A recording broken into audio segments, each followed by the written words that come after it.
ইন্নাশ শাইতানা কাদা, খেয়াল করুন হাদিসটা খুব ইম্পর্টেন্ট।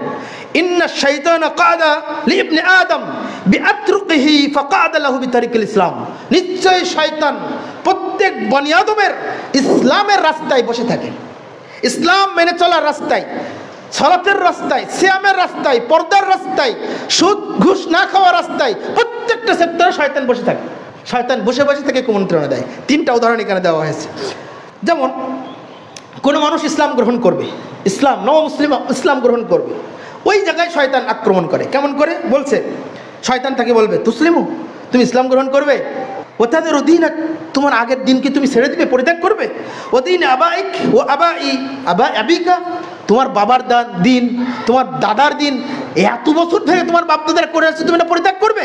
এটা আমরা ওই অর্থে নিতে পারি যারা এখনো বিদআতের ভিতরে আছেন, যারা এখনো মাযহাব অনুযায়ী আমল করছেন, যারা এখনো সহিহ হাদিসকে বরদাস্ত করেন না, যারা এখনো সহিহ হাদিসকে শত্রু বলে মনে করেন, তাদেরকেও ক্ষেত্রে এই হাদিসটা মিলবে যে আপনি কি কোরআন হাদিস, শয়তান বলবে তুমি কি কোরআন হাদিস মেনে নিচ্ছ?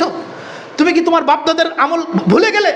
বাপদাদের আমল 14 পুরুষ থেকে তুমি দেখে আসছো, তোমার বাড়িতে মিলাদ হয়, বাপদাদার 14 পুরুষ থেকে দেখে আসছো, তুমি তোমার পরিবাররা পীরের ভক্ত, তোমার পীরেরা তোমার ওরা মাজারে যায়, আর তুমি আজকের এখান থেকে পরিত্যাগ করছো।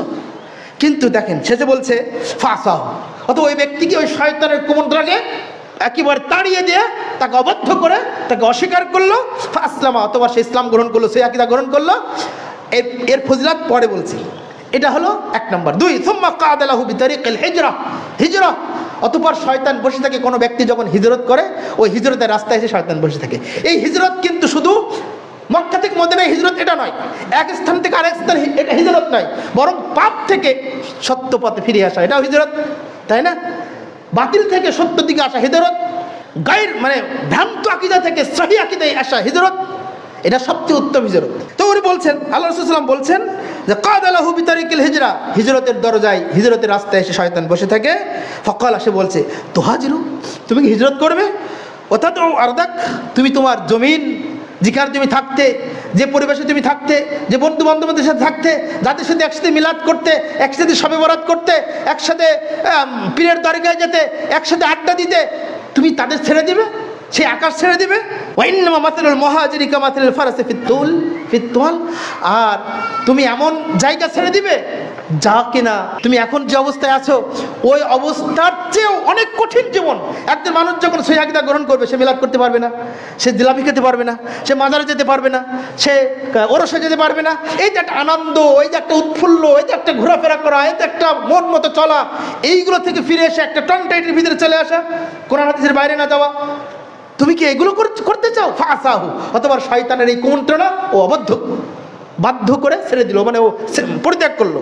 এই 2 নম্বর। 3 নম্বর, সুম্মা কাদা লাহু বিতারিকিল জিহাদ, অথবা জিহাদের পথে এসে বসে থাকে।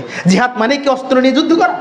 জিহাদ মানে কি একজনকে গুলি করে হত্যা করা, একজনের বোমা মেরে হত্যা করা? না, জিহাদ মানে হলো সর্বোচ্চ প্রচেষ্টা। আপনি ইসলাম মেনে চলার সর্বোচ্চ প্রচেষ্টা করেন। অত্যাচারী শাসকের বিরুদ্ধে সত্য কথা বলাটা জিহাদ। আপনি অন্যায়ের বিরুদ্ধে নিজের মনটাকে সত্য পথে টিকে রাখা, এটা জিহাদ। আপনি সালাতে দেয়, ফজরের সালাতে শীতের সময় উঠতে পারছেন না, আপনি উঠে আসছেন, এটা জিহাদ। এই জায়গায় বিতারিক জিহাদ, কাদা বিতারিকিল জিহাদ, জিহাদের দরজায় এসে শয়তান বসে থাকে। শয়তান বলবে তুজাহিদ, তুমি কি জিহাদ করবে? ফাহুয়া জাহাদুন নফস, তুমি তোমার নিজের নফসকে হত্যা করে ফেলবে।